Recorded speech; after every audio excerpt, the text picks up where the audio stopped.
Afternoon. आज हम कुछ कॉमन मिथ्स अबाउट फिजियोथेरेपी, कुछ ऐसे मिथ हैं जो कि बहुत सारे लोगों के मन के अंदर है रिगार्डिंग फिजियोथेरेपी। मैं डॉक्टर सौरभ बादवा। मैं डॉक्टर सोनिया चहल। सबसे पहला मिथ जो लोगों का फिजियोथेरेपी को लेके है वो है कि फिजियोथेरेपी सिर्फ एक सिकाई है।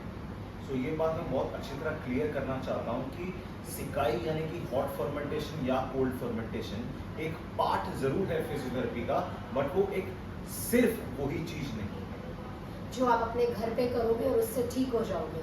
Physiotherapy is beyond. So what we do, मैं ये नहीं कह रही आप हमसे करने आओ, बट फिजियोथेरेपी में सिर्फ आप घर पे सिकाई करके डॉक्टर ने बोला आप ठीक हो जाएंगे, वो सही नहीं होगा।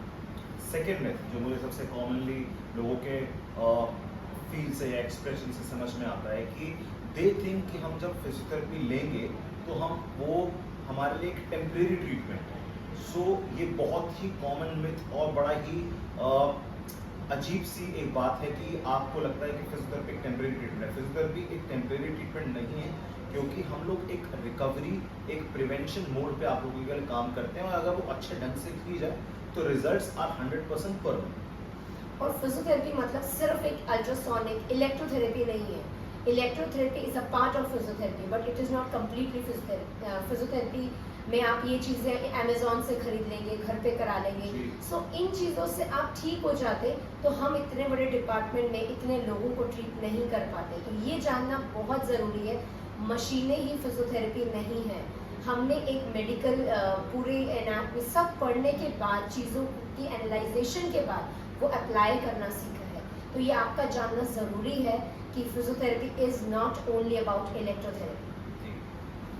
चौथा और बड़ा ही कॉमन एक और मिथ है जो कि मुझे फील होता है कि जब आपको दर्द होता है, जब आपका दर्द एक्सट्रीम क्रॉनिक यानी कि बहुत लंबे टाइम से आप उसको झेलते हुए आ रहे हैं और वो जब एक्सट्रीम पहुंच जाता है, तब आप फिजियोथेरेपी के पास आते हैं और एक्सपेक्टेशंस करते हैं कि बहुत जल्दी वो शायद निवारण इस चीज़ का कर लेंगे। बट एक्चुअली ऐसा नहीं पॉसिबल है, बिकॉज हमें भी आपकी हर मांसपेशी, हर जोड़, हर नस को बेहतर करने के लिए थोड़ा समय चाहिए। तो मेरी एक पर्सनल ओपिनियन ये है कि जब आपका पेन पूरा क्रॉनिक हो तब आप ना जाए, रादर अगर आप शुरू में हो तभी उस चीज़ को रेक्टिफाई करके इसको सॉल्व करना चाहिए। चलो इस चीज़ को एक छोटी सी चीज़ से बताती हूँ। आप गाड़ी की भी सर्विसिंग कराते हो और वो ऑन एंड ऑफ कराते हो। मैं ये नहीं कह रही, आप अपनी बॉडी के बारे में सोचिए। So physiotherapy is not only a pain therapy, it is a recovery therapy. आप में से जितने भी लोग हैं, आज के टाइम पे प्रॉब्लम हो रही है पोस्चर की, बहुत सारी चीज़ें हैं, बट मैं एक छोटी सी चीज़ से जा रही हूँ। तो आप एक करेक्टिव थेरेपीज हम लोग चलाते हैं, आप उनके लिए हमसे बात कर सकते हैं, देख सकते हैं। हम चाहते हैं कि आप वो सब देखिए।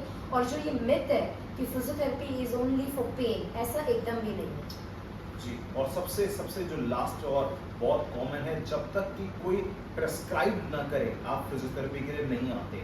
ऐसा बिल्कुल भी नहीं है। अगर आपको इमीडिएट पेन हो रहा है जोड़ों में, नसों में या मांसपेशियों में, तो आप डायरेक्टली फिजियोथेरेपिस्ट के पास जा सकते हैं। और आई एम वेरी श्योर कई बार बिना MRI के भी बहुत सारे severe to severe back pain भी बहुत अच्छी तरह क्योर हो पाते हैं। बिकॉज आप खुद समझते हैं एक्सरे, MRI ये गलत नहीं है, ये ज़रूरी है, बट इनकी जो रेज होती है वो हमारी बॉडी के लिए इतनी अच्छी नहीं होती है।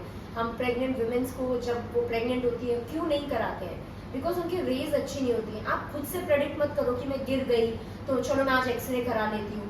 So that was not at all a right treatment. आप जाइए डॉक्टर के पास, फिजियोथेरेपिस्ट हो, ऑर्थोपेडिक हो, बट आप जाइए और वो जो कहते हैं वो कीजिए। खुद से घर पे डॉक्टर नहीं बनना है आपको। That will make you more verse.